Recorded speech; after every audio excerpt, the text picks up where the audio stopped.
Hello students. तो आप सबों को आज रक्षाबंधन की हार्दिक शुभकामनाएं। आप लोग स्वस्थ रहें और इसी तरह से अपने पढ़ाई को कंटिन्यू करते रहें। तो स्टूडेंट्स, कल थोड़ी सी टेक्निकल प्रॉब्लम की वजह से कल हम क्वेश्चन नंबर 5 तक जो है वो डील नहीं करवा पाए थे।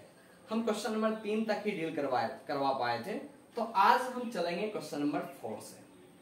तो स्टूडेंट्स, आपका क्वेश्चन नंबर 4 जो है वो इस तरह से है, गिवन दिया हुआ है 15 cot a इक्वल टू 8। तो हमें फाइंड करना है sin a and sec a। Means आपका क्या दिया हुआ है, तो 15 cot a equal to a दे रखा है और क्या मालूम करना है, तो sin a का रेशियो और sec a का रेशियो मालूम करना है। तो स्टूडेंट, ये जो रेशियो जो होगा ये कौन सा है, cot a। तो cot a का रेशियो क्या होगा, हमें cot a का रेशियो यहाँ पे कुछ दे रखा है, लेकिन ये दूसरे तरह से थोड़ा सा वो घुमा के दे रखा है। तो हम इसको पहले देखेंगे ये कैसे होगा। तो यहाँ पे 15 cot a इक्वल टू आपको क्या कह रहा है, 8 कह रहा है। तो क्या स्टूडेंट्स, हम यहाँ पे ऐसे कर सकते हैं, इधर भी 15 से डिवाइड और इधर भी 15 से डिवाइड। तो यदि हम दोनों तरफ इक्वल के दोनों साइड यदि हम 15 से डिवाइड कर दें तो ये 15 से आपका ये 15 कैंसिल। अब यहाँ पे क्या बच गया, cot a इक्वल टू 8/15।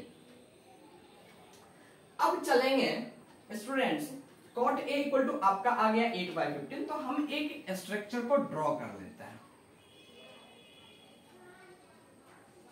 यहां पे आपका दे रखा है cot a, मीन्स एंगल जो आपका लिया है, एंगल आपका कौन सा लिया है, तो a लिया है। तो हम यहां से चलते हैं a, b और c। तो c एंगल जो है मेरा वो राइट एंगल है, यानी 90 डिग्री है।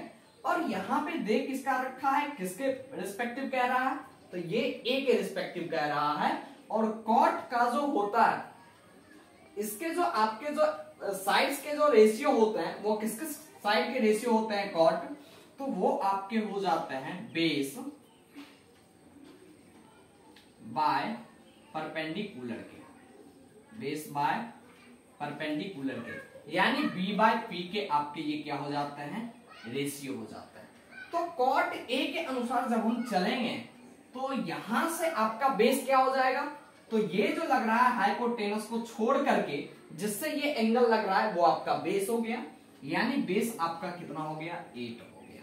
नेक्स्ट परपेंडिकुलर, तो इस एंगल के सामने जो साइड आपका ऊपर रहा है वो आपका क्या हो जाएगा, वो आपका परपेंडिकुलर। तो ये आपका हो जाएगा 15 यूनिट। अब स्टूडेंट्स, यहाँ पे बेस और परपेंडिकुलर तो हमें मालूम है, बट हमें यहां से हाइपोटेनस मालूम करना है। तो हाइपोटेनस इक्वल टू हम पाइथागोरस थ्योरम में पढ़ चुके हैं।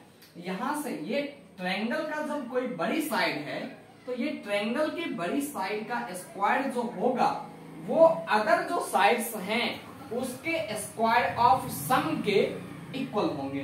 तो यहां से इसके स्क्वायर ऑफ सम क्या हो जाएंगे, यानी AB का स्क्वायर और प्लस ये जो होगा BC के स्क्वायर के क्या होगा, AC का स्क्वायर। अब स्टूडेंट, हमें तो क्या मालूम करना है, AC मालूम करना है। तो AC इक्वल टू क्या हो जाएगा, मीन्स इसे अंडर रूट करके तब हम AC लाएंगे। तो इसका भी हमें अंडर रूट करना पड़ेगा, यानी अंडर रूट। अब यहां से AB का स्क्वायर, तो जब हम 8 का स्क्वायर करेंगे तो यहां से आपका आ जाएगा 64 और प्लस तो प्लस BC का स्क्वायर 15। तो BC का स्क्वायर आपका क्या हो जाएगा, 15 का स्क्वायर 225। अब यहां से जब हम इसको ऐड करेंगे AC इक्वल टू, तो आपका क्या आएगा 5 4 9 6 2 8 और यहाँ पे बचा आपका क्या 2 और इसका, यानी AC इक्वल टू आपका आया 289 का अंडर रूट। अब ये 289 किसका ये स्क्वायर है, तो ये 17 का स्क्वायर है। तो यहां से निकल जाएगा आपका AC इक्वल टू कितना, तो 17 यूनिट। अब स्टूडेंट्स, ये आपका कितना आ गया, ये आपका 17 यूनिट आ गया। अब यहां से हमें मालूम क्या करना है, तो sin A का रेशियो और sec A का रेशियो मालूम करना है। तो यहां पे हम लिखेंगे sin A इक्वल टू, तो sin A इक्वल टू किस साइड का रेशियो होता है, तो sin A इक्वल टू होता है आपका रेशियो परपेंडिकुलर बाय हाइपोटेनस का।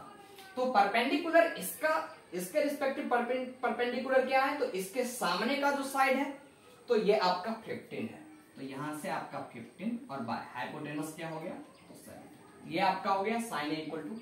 Next sec a equal to कह रहा था, तो सेक ए जो है ये किसका, ये कॉस ए का रेसिप्रोकल है। कॉस ए क्या होता है, कॉस ए होता है आपका बेस बाय हाइपोटेनस, तो ये क्या हो जाएगा, ये हो जाएगा आपका हाइपोटेनस बाय बेस। तो हाइपोटेनस तो यही रहेगा 17 और बाय बेस क्या हो जाएगा, तो ये जो एंगल ए जो लगा हुआ है वो बेस और हाइपोटेनस से ही तो लगा हुआ है, ये तो हाइपोटेनस है और ये क्या है, बेस है, तो 17/8। तो स्टूडेंट्स ये क्वेश्चन नंबर 4 जो है हम जो ये बताए हैं, आई होप आपको ये समझ में आ ही गई होगी। तो अब हम इसके बाद नेक्स्ट क्वेश्चन नंबर 5 की तरफ चलेंगे।